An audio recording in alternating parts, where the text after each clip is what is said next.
네, 오늘 시장 글로벌 증시와 더불어서 굉장히 좀 급락세를 보였습니다. 여러분들이 좀 당황하셨을 것 같은데요. 저희가 긴급으로 좀 진단하는 시간을 갖도록 하겠습니다. 함께할 분, 저희 오늘 메리츠증권의 이재우 차장 그리고 이권희 차장 함께하도록 하겠습니다. 안녕하세요. 안녕하십니까. 네, 반갑습니다. 네, 오늘 코스닥이 장중 600선이 붕괴가 되었고 또 8%까지 급락을 하면서 4년 6개월 만에 서킷 브레이커가 발동이 됐습니다. 굉장히 좀 패닉 상태였다라고 말할 수 있을 것 같은데 코스피도 1840선마저 깨진 상황인데요. 연휴 동안에 좀 글로벌 증시가 굉장히 좀 회복하기 힘들 정도로 많이 급락세를 보여왔었고 이것이 좀 우리 시장에 영향을 주었습니다. 또 환율 유가 등 대외적인 변수들이 좀 있을 것 같은데요. 이와 더불어서 좀 구체적인 저희가 요인들 한번 점검해 보도록 하겠습니다. 사장님, 이런 대외적인 좀 요인들 구체적으로 한번 짚어주시죠. 그래, 이제 최근에 유가 하락은 뭐 어제 오늘 얘기가 아니고 계속적으로 진행되었고, 여전히 최근에도 이제 유가 하락으로 인해 가지고, 글로벌 증시가 이제 같이 뭐 동반해서 이제 같이 움직이는 요동치는 그런 흐름을, 보여줬습니다. 뭐 그러다가 뭐 오늘 같은 경우는 또 이제 독일의 도이체방크 도산 얘기도 뭐 있었고, 우리나라 사드 배치와 관련해서 중국이라든가 러시아도 굉장히 좀 민감하게 반응을 하면서 중국 관련 기업들의 매도 플레이도 좀 나왔고, 또 이제 개성공단 폐쇄로 인해 가지고 이제 관련 피해 기업들도 우려감이 증폭되면서 뭐 굉장히 뭐 큰 폭의 이제 뭐 하락이 났고 여러 가지 약재들이 많이 나온 것 같아요. 중국 경기 둔화도 있고 또 금리를 또 인상을 연기를 한 해 만에 연기를 하면 좋을 것 같지만은 그만큼 연준에서 경기가 안 좋다라는 것을 인정하는 거기 때문에 그렇다면 또 좋지 않게 볼 수 있는 것 같고. 근데 이 모든 것을 다 종합해 보면은 결국 그 요인은 지금 현재는 유가예요. 유가가 반등이 나온다라면은 강하게 반등이 나온다라면은 이런 모든 요인들이 다들 잠식이 될 거로 그렇게 생각을 하고 있어요. 근데 어쨌든 간에 이러한 그 유가 같은 경우가 이제 잠식이 될 정도로 올라가려면 최소한 40불도 좀 부족하고 한 $50대까지 이제 올라가야 돼요. 근데 올라간다 하더라도 거기까지 올라가려면 시간이 많이 걸릴 것 같고 결국 앞으로도 이게 이 유가의 어떤 흐름에 따라서 계속적으로 유가가 어느 정도 안정을 찾고 이제 올라간다 하더라도 계속적으로 이야기가 되지 않을까 뭐 그런 생각을 가지고 있습니다. 네. 지금 좀 대외적인 요인으로 유가를 좀 짚어주셨는데요. 저희 차장님은 좀 어떻게 보고 계시나요? 가장 대외적인 요인 중에서 유가 외에도 또 다른 요인들이 또 있다고 생각을 하시나요? 일단 유가락은 당연히 지금 그 가장 큰 요인으로 지금 잡고 있는 상황이다라고 보시면 될 것 같고 25불을 좀 지지를 해주면서 반등을 얼마나 해주느냐 이런 문제가 또 좀 남아 있는 것 같은데 추세적으로 좀 상승하는 모습 좀 나와줘야 좀 시장이 좀 안정이 되지 않겠나. 뭐 오늘 뭐 오펙에서 이제 뭐 아랍에미레이트 뭐 이제 에너지 장관이 이제 뭐 다시 감산을 좀 해보겠다 뭐 이런 얘기를 하는데 아직까지는 주도권은 뭐 사우디랑 이란이 갖고 있기 때문에 그런 부분을 조금 좀 기다려봐야 될 것 같고요. 일단 한반도 사드 배치 관련돼서 지금 오늘 지금 중국 관련 기업들이 굉장히 지금 많이 빠졌는데 동아일보 사설이 하나 나오면서 좀 시장에서 좀 출렁했던 그런 모습들이 좀 나온 것 같습니다. 이제 중국이 후속 조치로 뭐 사실은 중국 뭐 대한민국에다 관광객을 안 보내겠다 뭐 이런 식으로 지금 얘기가 나와서 그럴 수도 있다라는 얘기가 나와서 뭐 이제 어떤 의견을 제시한 건데 결국에 이제 그런 것들이 이제 현실화될 거에 대한 두려움 뭐 그다음에 중국 내부에 진출되어 있는 우리나라 많은 그 코스닥 기업들 같은 경우도 중국이랑 조금 관련돼 있다 그러면 조금 더 낙폭이 더 컸던 그런 모습을 좀 보여준 것 같습니다. 그래서 그런 여러 가지 이제 중국에 대한 우려, 중국 관련된 우려와 이제 한반도 정세에 관련돼서 지금 조금 우려감이 더 큰 것 같고요. 또 시장에서 또 독일 뭐 도이치뱅크나 뭐 BNP 파리바 같은 이제 그 유럽 은행들이 신용경색 우려가 좀 있다 또 나오고 있고 결국엔 이제 또 수급성으로도 또 외국인이라든지 뭐 기관이 계속 꾸준히 지금 매도를 하고 있는 게 가장 큰 문제고 특히 이제 그 외국인 같은 경우는 연초에 조금 코스닥은 그래도 좀 매수를 하는 모습이었는데 그런 물량들을 어제 오늘 대거 이제 뭐 한 2천억 가까이 던지면서 좀 시장에 좀 충격을 크게 주지 않았나 또 기관도 덩달아 같이 또 던지면서 좀 같이 또 더 큰 충격을 준 상태다라고 보시면 될 것 같습니다. 지금 이제 이권희 차장님께서 좀 수급적인 요인들도 좀 체크를 해주셨는데 지금 오늘도 외국인의 매도세가 좀 강하게 나타났습니다. 코스피 쪽에서는 한 3천억 원의 좀 매도세가 나타났었고 코스닥에서는 외국인과 기관의 좀 동반 매도세도 나타났었는데 이재우 차장님은 좀 수급적인 요인 어떻게 바라보고 계신가요? 일단 이제 최근에 이제 기관들은 거래 쪽은 좀 매수를 하고 있는 것 같고 코스닥은 이제 매도, 외국인으로 양대 시장 모두 이제 매도를 하고 있는데 코스닥이 훨씬 더 낙폭이 컸죠. 이틀간에. 사실 그동안에 거래소가 1월 달에 좋지 못할 때 코스닥은 견적의 우상향 흐름을 보였기 때문에 뭐 그런 측면도 있을 것이고, 뭐 우리뿐만이 아니라 뭐 글로벌 증시 자체도 미국 같은 나라도 이제 제약바이오 헬스케어 쪽 섹터, 이쪽 섹터에서 이제 매물이 좀 많이 나오고 있습니다. 근데 그 코스피 같은 경우는 워낙 많이 빠졌기 때문에 그동안에 실제로 이제 청산 가치나 그거보다 이제 못 미치는 가격대에 형성되어 있기 때문에 오히려 그들이 이제 매수세가 뭐 거래도 빠지긴 했습니다만은 그쪽으로 이제 기관들 매수가 들어오는 것 자체도 위험 자산을 좀 회피하자라는 심리가 좀 많이 있지 않았겠나, 뭐 그런 생각이 들고요. 그렇게 본다라면 코스닥 같은 경우도 결국 이제 제약바이오 업종 같은 경우는 뭐 파밸류 같은 게 굉장히 높은 수준에서 거래가 되고 있었기 때문에 이런 부분들이 투매를 이끌었다 이렇게 이제 볼 수가 있을 것이고, 또 하나 이제 그동안에는 불과 얼마 전까지만 하더라도 미국 같은 경우도 경기가 좋지 못하다 보니까 뭐 에너지라든가 바이오 쪽이라든가 이 성장할 수 있는 섹터에 대해서 자금이 몰리면서 달러 강세가 진행이 되었고, 이런 흐름이 진행되었는데, 지난주인가에 한번 달러가 이제 그 강세가 이제 한번 크게 꺾이면서 약세로 딱 전환되면서 그때부터 이제 약간씩 경계성 매물이 나다가 설 연휴 지나고 나면서 여러 가지 악재들이 중첩되면서 급락이 나는데 개인 비중이 또 높죠. 그러다 보니까 개인 비중이 높다 보니까 심리적인 영향을 굉장히 많이 받는 시장이고, 이러다 보니 이틀 동안 뭐 급락과 투매가 나왔다. 이렇게 이제 보시면 될 것 같습니다. 네. 네, 오늘 시장 급락에 대해서 지금 대외적인 변수로는 좀 유가를 잡아주셨고, 그리고 또 외국인의 좀 수급 측면에 대해서 두 분 다 잡아주셨는데, 지금 오늘 코스피 대비해서는 좀 코스닥이 굉장히 많이 빠졌거든요. 오히려 글로벌 증시 대비해서 코스피는 다소 어느 정도는 좀 선방했다라고 바라보는 측면도 있는데, 코스닥, 그렇다면 굉장히 이렇게 빠진 이유, 코스닥이 조금 더 타격을 받은 이유, 두 분 좀 어떻게 생각하시는지 저희가 궁금합니다. 먼저 차장님부터 한번 말씀해 주시죠. 코스닥이 이렇게 조금 더 급락세를 보인 이유 특별하게 있을까요? 일단은 뭐 작년부터 이제 코스닥은 좀 주도를 많이 올랐고, 시장 자체가 이제 코스피보다는 코스닥 중심으로 조금 이제 성장 가능성 있는 기업들 위주로 이제 많이 오르다 보니까 그쪽에 대한 이제 차익 실현 욕구도 어느 정도 있지 않았나 이렇게 보고 있고요. 그다음에 여러 가지 악재가 좀 나오기 때문에 그런 것들에 대한 좀 안전자산으로 좀 돌려놓는, 이제 현금을 좀 확보하려는 그런 모습들을 좀 보여주지 않았나 보고 있습니다. 그 연초에 좀 코스닥을 좀 주도했던 그래도 외국인들이 꾸준히 이제 코스피는 팔면서 코스닥은 좀 매수를 해주는 모습을 좀 보여줬는데, 오늘 이제 한 이틀 집중적으로 매도하면서 사실은 굉장히 큰 좀 타격을 좀 준 것 같은 영향도 있습니다. 그리고 이제 코스피보다 이제 코스닥이 아마 이제 신용 관련된 이제 물량들이 더 많이 있다 보니까 어제 이제 급락에 의한 또 급락이 또 나올 수밖에 없는 이제 신용 계좌들 같은 경우는 이제 담보가 부족해지면 상대적으로 취약하게 조금 뭐 매물이 자꾸 쏟아질 수밖에 없는 그런 모습이기 때문에 오늘도 굉장히 큰 낙폭을 좀 더 빠지는 그런 모습들이 좀 나왔는데, 결국에는 오후에 그런 물량들이 조금 어느 정도 해소되고 나서 밑꼬리를 조금 다는 모습이 조금 나오는 것 같습니다. 네, 지금 좀 다소 신용 관련 주식들의 매물 출회로 인해서 코스닥 주식들에 조금 더 많은 급락세가 보였다라고 말씀을 해주셨는데, 좀 또 다른 내용이 있을까요? 코스닥 주가들의 좀 조금 더 많은 급락세, 어떤 영향을 좀 받았을까요?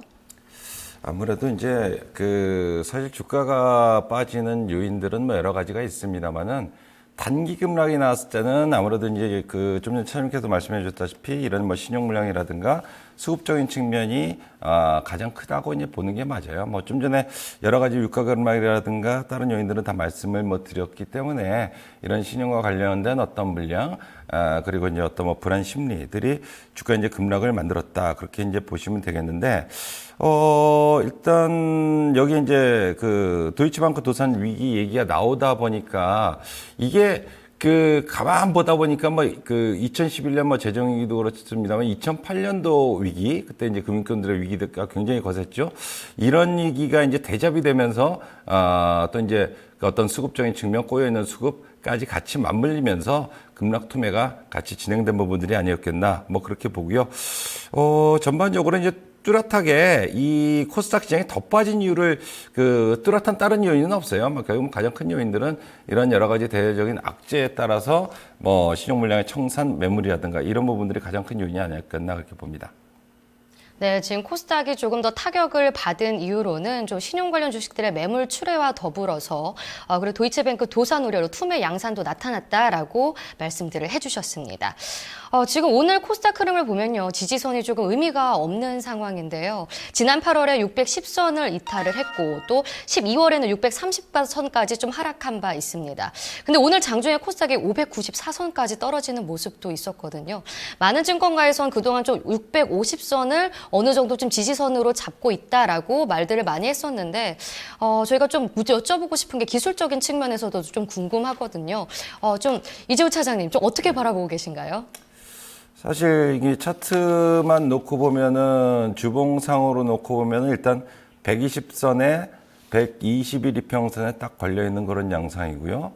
월봉으로 보면 뭐 20개월 이평선도 일단 오늘로서 좀 뭐 깨졌어요. 물론 이제 월봉이니까 이번 달 말까지 가봐야 되는 거지만은 어쨌든 지금 현재는 뭐 그런 상황이고, 일봉은 직전 저점까지 깨고 있는 그런 상황이어가지고 사실 지지선을 찾는다라는 것 자체도 현재는 굉장히 좀 어려운 그런 상황이 아닌가 뭐 싶은데, 사실 지지선 찾는다보다 투매장이죠. 투매장에서는 언제든지 이제 더 매물이 나오고 오버슈팅이 나오는 법이니까 그런 과거의 그 경험치를 놓고 본다라면은 이런 투매가 나왔을 때가 언제가 있었냐. 가장 최근에 2011년도에 서킷 브레이커 발동되면서 급락이 나왔습니다. 그때 아마 두 차례 갔어요. 서킷 브레이커 발동이 됐었는데, 그때 이제 한 번은 종가상 12%인가요?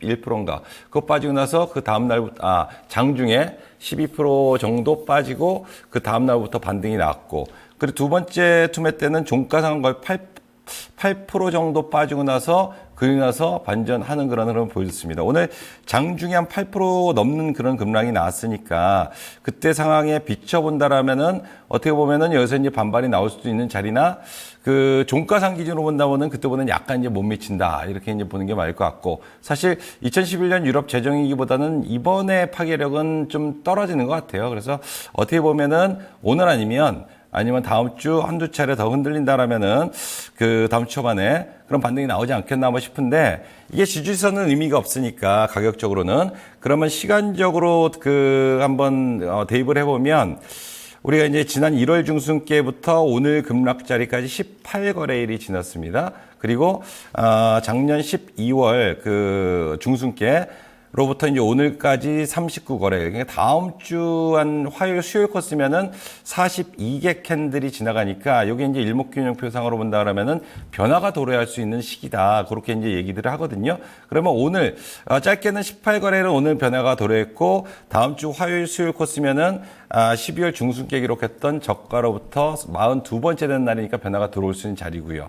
그리고 이제 작년 11월 그 말경에 기록했던 고가 대비하면 다음 주 화요일이 52개 캔들 변화일이기 때문에 중요한 변화일은 다음 주 화요일, 수요일 코스인 것 같아요. 그러니까 가격적으로는 주봉상에서 어느 정도 120주 이평선 지지선 라인이 형성되고 있으니까 어느 정도 여기서 추가 급락 투매가 아니라 한다면 일단 오늘 기록했던 저점 한 600포인트 전후 이 정도 자리를 1차 지지 라인으로 보고, 실제로 하락하던 주가가 하락을 멈추고 이제 반등을 줄 수 있는 구간은 아마 다음 주 화수 코스 정도가 되지 않을까. 그 전까지는 약간의 장중에 올라간다 하더라도 급격하게 내려오고 이런 변동성이 나올 가능성이 있을 것으로 생각을 하고 있습니다. 네, 지금 차장님께서 지지선은 다소 찾기가 좀 어렵다라고 말씀을 해주시면서도 그래도 좀 600포인트 전후가 아닐까라고 조심스럽게 말씀을 해주셨는데, 그리고 또 다음 주에는 반등이 나올 수도 있다라는 의견을 주셨습니다. 그러면 좀 이건희 차장님은 좀 기술적 측면에서 어떻게 바라보고 계세요? 혹시 지지선 좀 제시해 주실 수 있을까요? 일단은 지금 내용을 보면 네. 지금 오늘 지지선을 지금 일봉으로 찾기는 좀 참 어렵죠. 이제 보면 결국에는 이제 한 코스닥의 이제 과거 사례를 좀 보면 코스닥도 이제 코스피랑 마찬가지로 한 거의 6년간 박스권을 유지했었습니다. 계속 450에서 580선 정도를 계속 이제 왔다 갔다 하면서 계속 지지 가다가 얼마 전에 돌파를 한 거죠. 작년에 돌파를 한 건데, 결국에 이제 그 박스권 상단 정도를 지지선으로 보면 맞지 않겠나 싶고요. 차트를 한번 보면 월봉상으로 보시면 지금 이 박스권에 있었던 것들, 그래서 여기서 지금 한번 치고 올라가면서 이제 2015년 1월부터 해서 굉장히 강하게 올라갔었는데, 결국엔 최근에 이제 빠져도 한 580선 정도는 지지를 해주면 다시 한번 반등이 나오지 않겠나. 뭐 많이 빠진다 하더라도 그 정도 선에서 지지를 못 해준다라고 하면 또 추가 하락이 나올 수도 있지 않겠나 이렇게 보고 있습니다. 네, 이건희 사장께서는 580선 정도, 좀 박스권 상단 부분에서 지지선을 좀 제시해 주셨습니다. 네, 좀 다음 질문을 드릴 텐데요. 좀 요즘에 좀 제약바이오주들이 굉장히 좀 꿈을 먹고 가는 종목들, 성장주, 이런 종목들이 엄청난 좀 기대를 받고 올라갔었는데 오늘 엄청난 또 타격을 받았습니다. 코스피 코스닥 할 거 없이 일제히 좀 다시 다 하락을 하는 그런 모습이 나타났는데 제약바이오 섹터 좀 이제는 어떻게 좀 대응을 해야 할지 좀 궁금합니다. 차장님 어떻게 생각하세요? 제약바이오 섹터 좀 저희가 대응을 할 수가 있을까요? 일단은 지금 셀트리온이나 이제 한미약품 같은 이제 주도적인 이제 대형 이제 중심주죠. 이제 대형 주도주들이 일단 호재를 다 거의 대부분 소진을 했습니다. 이제 오늘 셀트리온이 이번에 이제 마지막으로 미국 판매허가 이제 권고가 나오면서 판매 허가가 나오기 전에 이미 선반영됐던 것들이 이제 한꺼번에 빠지는 그런 모습이 나왔는데 물론 이제 대외 악재적인 부분 때문에 뭐 같이 빠진 것도 있지만 셀트리온이나 한미약품이 이제 한번 큰 사건들이 끝나고 나서 뭐 다른 종목들 자체도 약간 좀 재료를 좀 기다려야 되는 상황이다 보니까 그런 것들에 대한 좀 큰 주도를 하던 주식들이 좀 빠지면서 같이 좀 밀리지 않았나 이렇게 보고 있고요. 그다음에 또 이제 시장이 좀 불안할 때 항상 문제가 뭐냐면 이제 기대감이라든지 고밸류를 받는 그런 주식들은 좀 낙폭이 좀 과다하게 좀 떨어지는 현상이 나올 수 있습니다. 그래서 지난번 그 미국 금리 인상 때도 8월 때도 똑같이 뭐 한미약품이라든지 이런 바이오주들이 대부분 엄청나게 폭락을 했다가 다시 제자리에 돌아오는 모습을 좀 보였는데 일단은 지금 현재 제약 바이오주들은 기업 내용이 바뀐 게 아니라 뭐 결국에는 수급에 의한 하락이다라고 보시면 될 것 같고 또 이제 좋은 호재가 나온다든지 아니면 좀 시장 분위기가 좀 좋아져서 결국엔 또 다시 실적이 안 나오는 뭐 이제 기관들이나 외국인들 선택에서는 결국엔 실적이 안 나오는 주식을 살 수는 없는 거고 바닥에서 도는 종목들, 뭐 저 PBR 종목이나 아니면 이런 것들에 대한 어느 정도 매물이 이제 들어가면 매수가 끝나고 나면 또 다시 뭐 또 성장할 수 있는 종목들을 찾을 수밖에 없지 않겠나 이렇게 보고 있습니다. 네, 그럼 지금 좀 제약바이오 좀 저점 매수에 들어가도 된다라고 바라보는 분들도 있는데 이거에 대해서는 좀 어떻게 생각하세요? 일단은 뭐 떨어지고 있는 과정에 뭐 주식을 사는 거는 저는 좀 바람직하지 않다고 생각을 하고 있고요. 뭐 일단은 사시더라도 좀 나눠 사시는 게 좀 맞지 않겠나 주가 매수를 하시더라도 그리고 어느 정도 바닥을 잡고 좀 돌아서는 모습 나올 때 상승 신호가 나올 때 들어가도 늦지 않다. 이미 좀 많이 빠져 있기 때문에 그래도 조금 그럴 때가 오히려 좀 약간 좀 비싸게 사더라도 좀 안전하게 좀 투자할 수 있는 방법이지 않겠나 싶습니다. 네, 그럼 이재호 차장님께도 좀 여쭤보고 싶은데 지금 저희 제약바이오 섹터에 대해서 좀 어떻게 대응을 해야 하는지 저희가 물어보고 있는데 혹시 낙폭과대주 관점을 해서 좀 저점 매수로 접근하는 거 좀 어떻게 생각하고 계신가요? 셀트리온이 재료가 노출이 되면서 이제 어제도 빠졌고 오늘 뭐 급락이 나왔습니다. 물론 셀트리온만 빠진 게 아니에요. 한미약품도 그동안에 빠져봐야 뭐 2, 3%에서 버티다가 오늘은 급락 투매가 나왔고 이런 부분들은 분명히 이제 부담 요인이고요. 바닥권에 있는 종목들도 뭐 저점을 깨고 내려가는 종목도 이제 많이 발생할 정도로 굉장히 심리가 악화되었다. 그만큼 지금 계속적으로 이제 유가 급락으로 인해서 여러 가지 우려들이 중첩되고 또 이제 달러 약세가 급작스럽게 진행이 되다 보니까 이런 성장주들에 대한 어떤 우려들이 한꺼번에 이틀간 도출된 부분들이 아니겠나 뭐 싶은 생각이 들어요. 근데 결국 그러면 과연 지금 현재 자리에서 반드시 거래소가 됐든 코스닥이 됐든 주식을 사서 가져가야 된다라고 한다면 지금 반등 나오고 있는 경기 관련주는 살 것이냐 빠지고 있는 제약바이오를 살 것이냐 한 6개월 1년 놓고 본다라 하면 그럼 제약바이오 사는 게 맞다라고 봅니다. 성장하는 쪽은 이쪽이기 때문에 결국 이러한 어떤 여러 가지 이제 글로벌 위기들이 진정된다라면은 성장할 수 있는 업체들이 다시 갈 수밖에 없다. 다만 지금 변동성이 계속 나오고 있기 때문에 당장 오늘 급락 혹은 월요일에 조금 반등 나와서 쫓아가지 마라. 거기선 또 변동성이 나올 수가 있습니다. 좀 전에 시장 말씀드리면서 화요일이나 수요일쯤에는 변곡점이 들어올 수 있겠다라는 말씀드렸으니까 만약에 주말에 해외 증시가 반등이 났을 때 오전장에 뜬다고 해서 제약바이오 쫓아가지 마시고 단기 변동 하루 만에 변동이 막 10% 15%씩 나와버리니까 하루만 해도 밀려도 굉장히 괴로울 수가 있다는 얘기예요. 그럼 월화 구간에서는 뭐 굳이 올라갈 때 반등을 추측하지 말고 화요일이나 수요일 코스 정도에서 어느 정도 지지 나오면서 반등 시대 나오면은 그때부터 슬슬 조금씩 단기 반등이라도 매매한다 그러면 괜찮지 않겠나 뭐 싶은 생각이 들어요. 전반적으로 제약바이오가 많이 빠지긴 했으나 결국은 그 차후에는 이 경기 문제는 앞으로도 계속될 것으로 그렇게 생각을 합니다. 그러면 결국 그 저성장기에 성장하고 있는 제약바이오 섹터는 다시 가지 않겠나. 다만 그 시기는 좀 길어질 수 있겠다. 이런 쪽으로 보시는 게 맞을 것 같습니다. 네. 자, 그럼 좀 전체적인 시장 전략을 좀 저희가 듣고 싶은데 장이 어려운 만큼 시청자분들이 좀 많은 고민이 있을 것 같습니다.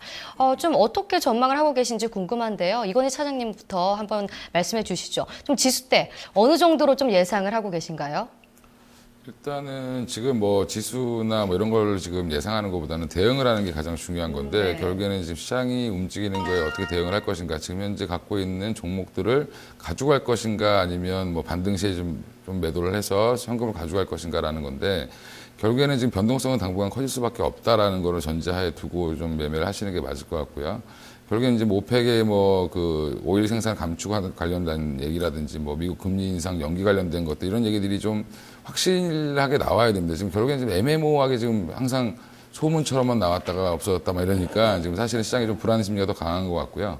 뭐 유럽 은행 관련된 얘기도 조금 더 좀 잘 진행이 되면 뭐 이런 것들 좀 주목해 보실 필요가 있는 상황이고 뭐 아까 이제 이재호 차장님이 말씀하셨던 것처럼 단기적으로 이제 반등이 월요일 화요일 날 뭐 이제 그 주말 시장이 좋아서 반등이 나온다 하더라도 그때는 뭐 이익권에 있는 종목들이라든지 이런 것들은 좀 비중을 좀 줄이시는 게 맞지 않겠나. 그래서 보다 더 싸게 살 수 있는 기회들이 조금 나올 수 있지 않나 보고 있고요. 그리고 좀 마이너스권에 있는 거를 굳이 뭐 지금 뭐 현 손절을 한다든지 이런 것보다는 종목 분석을 좀 이번에 좀 다시 하셔서 이게 성장이 가능한 종목이다라고 하면 조금 더 이제 보유하시면서 좀 관망을 하시는 게 맞을 것 같고요. 성급한 손절보다는 어느 정도 이제 조금 현금 확보할 수 있는 건 현금 확보해놓고 계좌에 어느 정도 이제 대비할 수 있는 총알을 좀 만드시는 게 맞지 않겠나. 그래서 돌아서는 타이밍이 아까 말씀하신 뭐 이렇게 상승 추세가 바닥을 좀 잡고 조금 분위기가 좋아질 무렵에 다시 좀 추가 매수할 수 있는 그런 전략을 세우시는 게 맞을 것 같습니다. 네, 잘 들었습니다. 차장님은 좀 다음 주 시장 전망 어떻게 보고 계시나요? 대응 전략도 함께 좀 말씀해 주시죠. 사실 지금 시장은 특별히 코스닥이 오늘 급락이 나왔는데 어제는 급락이 나왔는데 이게 우리나라 코스닥만 특별한 문제가 있어서 뭐 급락이 나왔다 이런 부분들이 아니고요. 결국 유가 급락으로 인해서 여러 가지 문제들이 계속 중첩되고 되다 보니까 지금 이제 급락이 나온 거거든요.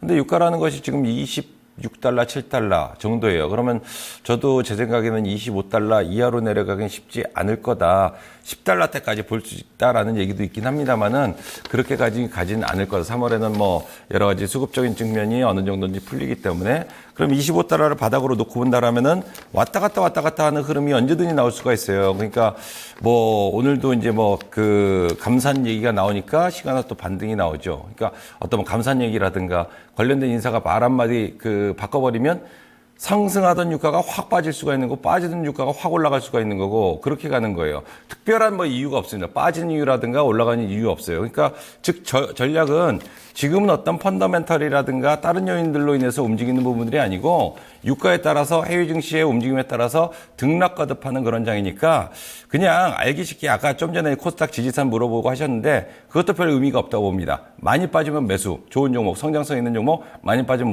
매수. 대신에 이 변동성은 앞으로 당분간 지속될 가능성이 있기 때문에 많이 올라가면 매도. 이 전략을 가져갈 수밖에 없다라고 생각을 해요. 그러니까 여기서 내가 거래소 낙폭과대 대형주를 선택하느냐, 성장형 코스닥 최근에 또 많이 빠져버렸으니까 얘네를 선택하느냐, 둘 중에 하나를 선택해서 많이 빠졌을 때만 매수, 많이 올라오면 매도. 이런 전략을 당분간 구사하는 것이 일단 상반기 내에는 살아남을 수 있는 전략이 아닐까 그렇게 보고 있습니다. 네, 잘 들었습니다. 오늘 미래초중금증권의 본사 영업부 또 이재우 차장 그리고 도곡금융센터의 이건희 차장 함께 했습니다. 두 분 말씀 모두 고맙습니다. 감사합니다. 네. 오늘 시장 상황 많이 좋지 못해서 많이 걱정하시고 또 고민이 있으신 분들 있을 텐데요. 저희가 제시한 시장 전략 함께 참고하시면서 많이 위안이 되셨으면 좋겠습니다. 네, 또 저희가 또 다음 주에 찾아뵙고요. 저는 이 시간에 지금 인사드리도록 하겠습니다. 네, 시청해주신 여러분 모두 고맙습니다.